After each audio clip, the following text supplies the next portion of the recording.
खबर है मंडला से, जहां वैश्विक महामारी के कारण जहां लोग तालाबंदी में हैं, बीमारी से डरा सहमा है, वहीं प्रकृति स्वास्थ्य संपन्न नजर आ रही है। नर्मदा जहां नगर की गंदगी और आम आदमी की बेरुखी से प्रदूषित हो रही थी, उसी नदी का जल अब शौक से प्रभावित नजर आने लगा। नहाने, कपड़ा धोने, यहाँ तक अपने वाहनों को नर्मदा में धोने वाले लोग घरों में डूब के हैं। संत समाज प्रसन्न भी हैं और बीमारी से दुखी भी, लेकिन अपील करता है कि नदियाँ जीवनदायिनी हैं, उन्हें सदैव स्वच्छ और सुंदर बनाए रखना होगा।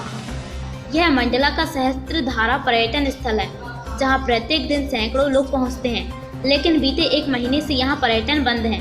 केवल यही नहीं बल्कि दर्जनों नर्मदा घाट वीरान पड़े हैं, जहां सैकड़ों श्रद्धालुओं की भीड़ रहती रही। पूजन आरती तो दूर, दर्शनों तक लोग नहीं पहुंच रहे हैं। कोरोना महामारी की दहशत और तालाबंदी के आदेश से जहां आम जीवन प्रभावित हो गया है, वहीं बरसों से प्रदूषित हो रही नर्मदा नदी स्वच्छ हो रही है।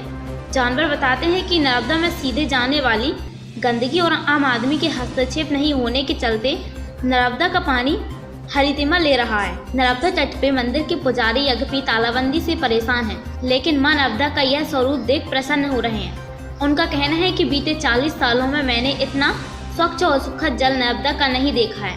उन्होंने बीमारी के भय के कारण परेशान लोगों की शक्ति देने की प्रार्थना नर्मदा से की है, लेकिन वे अपील करते हैं कि तालाबंदी खुलने के बाद भी यदि लोग प्रकृति और नदियों का यूं ही सम्मान करते रहें तो संभवतः ऐसी विपदा ही ना आए। माँ नर्मदा जी का जो जल है पहले की अपेक्षा निर्मल और स्वच्छ हो गया है। इसके पूर्व जब लॉकडाउन नहीं लगा था, पर्याप्त संख्या में लोग माँ नर्मदा के तट पर आते थे, तो माँ नर्मदा का जल जो है गंदला दिखाई देता था और माँ नर्मदा के तट पर साबुन के पैकेट्स और रैपर इत्यादि दिखाई देते थे।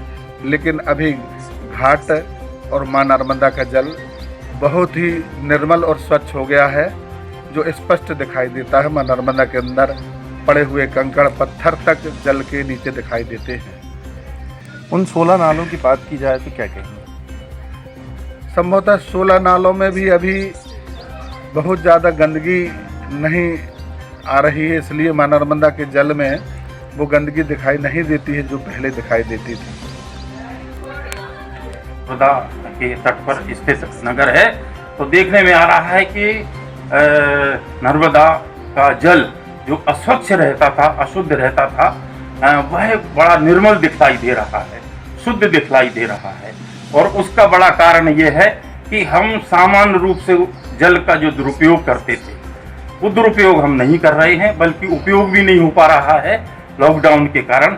तो जल अपने मौलिक स्वरूप में दिखाई दे रहा है। जल की जो निर्मलता है, उसका जो नीलापन है, उसकी जो स्वच्छता है, उसकी जो शुद्धता है, वो परिलक्षित हो रही है। और वैसे भी नर्मदा जी को तो पौराणिक और आध्यात्मिक दृष्टि से भी बहुत महत्व दिया जाता है, क्योंकि पुराणों में स्पष्ट रूप से उल्लेख हमें प्राप्त होता है कि यमुना जी में 7 दिन स्नान करने के बाद मोक्ष मिलता है, गंगा जी के जल में एक बार स्नान करने से मोक्ष मिल जाता है, लेकिन नर्मदा जी के दर्शन मात्र से ही हमें मोक्ष की प्राप्ति हो जाती है। और ये भी पुराणों में कहा गया है कि पापियों के पाप धोते धोते गंगा मैली हो जाती है, तो वर्ष में एक बार वे स्वयं यहाँ नर्मदा जी में आकर के स्नान करके अपने को पवित्र बनाती है।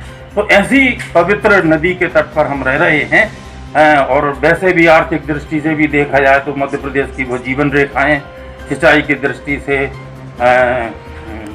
पेयजल की दृष्टि से और विद्युत निर्माण की दृष्टि से हमें बहुत जल उन्होंने उपलब्ध कराया है।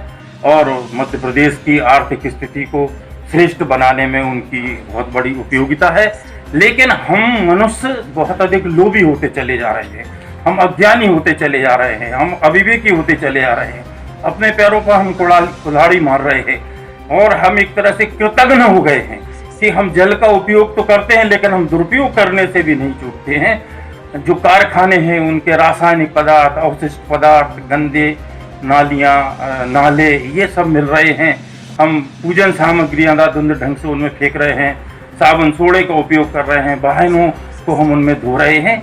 तो ये जो दुरुपयोग की स्थिति है, चूंकि लॉकडाउन के कारण ये रुकी हुई है, इसीलिए जल में निर्मलता दिखाई देती है। मंडला से अरविंद सोनी की रिपोर्ट।